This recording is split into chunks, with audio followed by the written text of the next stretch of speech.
So, have you ever caught yourself saying yes when every part of you really wanted to say no? It's a really common pattern. But what if we looked at it differently? What if it wasn't a flaw at all, but a sign of a powerful strength that's just been misdirected? In this explainer, we're going to explore that alchemy, how to transform this habit from something that feels like captivity into a genuine source of connection. So let's dive in. This one. I think we've all been there, right? That little voice in your head after a conversation, that pang of regret because you know you didn't quite speak your truth. That feeling? Well, that's exactly what we're talking about. It's the gap that opens up between what we do and who we really are. All right, so to begin this whole alchemical process, to really transform the pattern, we have to get clear on what it is first. We have to understand it. So let's take a closer look at what people-pleasing actually is and how it tends to show up in our daily lives. When you boil it right down, people-pleasing is really about putting external harmony ahead of your own internal truth. It's a trade-off, right? It might keep things smooth on the surface in that moment, but in the long run, it can leave us feeling pretty disconnected from our own center. And this is what it looks like in the real world. Maybe it's agreeing to that extra project at work, even when you're totally swamped, just because saying no feels too confrontational. We try so hard to manage the world outside of us to keep the peace, but what it often does is create a lot of chaos inside of us. Okay, but here's the pivot. This is where it gets really interesting. What if we stopped looking at people-pleasing as some kind of weakness we need to get rid of? What if we saw it as a clue, a signpost pointing to a hidden strength? Let's pull back the curtain and see the light that this shadow is so often hiding. Contrary to what most of us have been taught to believe, that urge to please, it's not some fundamental flaw in your character. Not at all. It's actually a really powerful drive for connection that's just, it's gone a little sideways. It's a sign of your deep, innate capacity for real, meaningful relationships.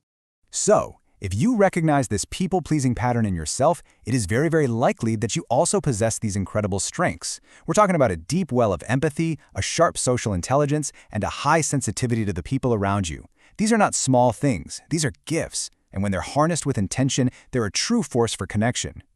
The whole key, then, is making this shift that you see here. It's about moving from the shadow into the light.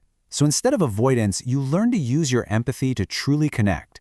Instead of just reacting to what everyone else needs, you can use your social intelligence to build something real. It's about shifting your priority from keeping the peace at any cost to prioritizing truth within an authentic connection. And this really just says it all, doesn't it? Your social intelligence is a superpower, not a prison.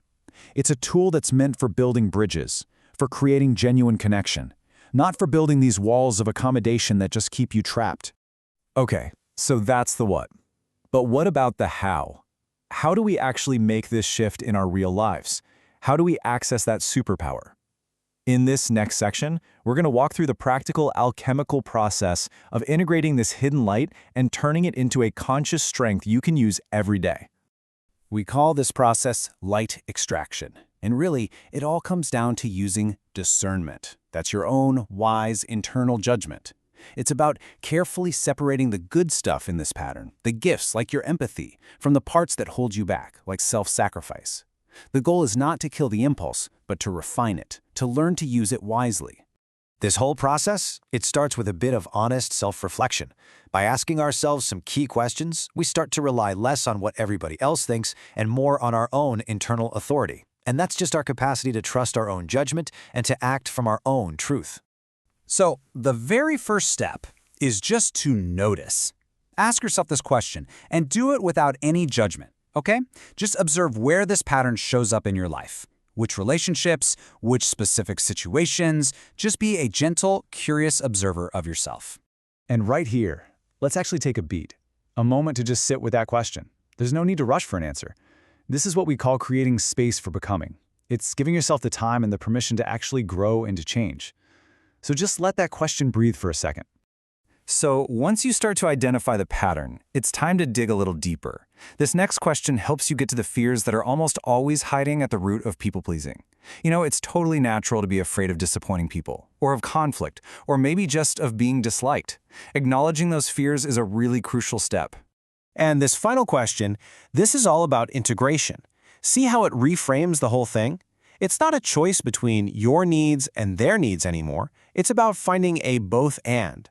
How can you be true to yourself and, at the same time, truly respect and honor the person you're with?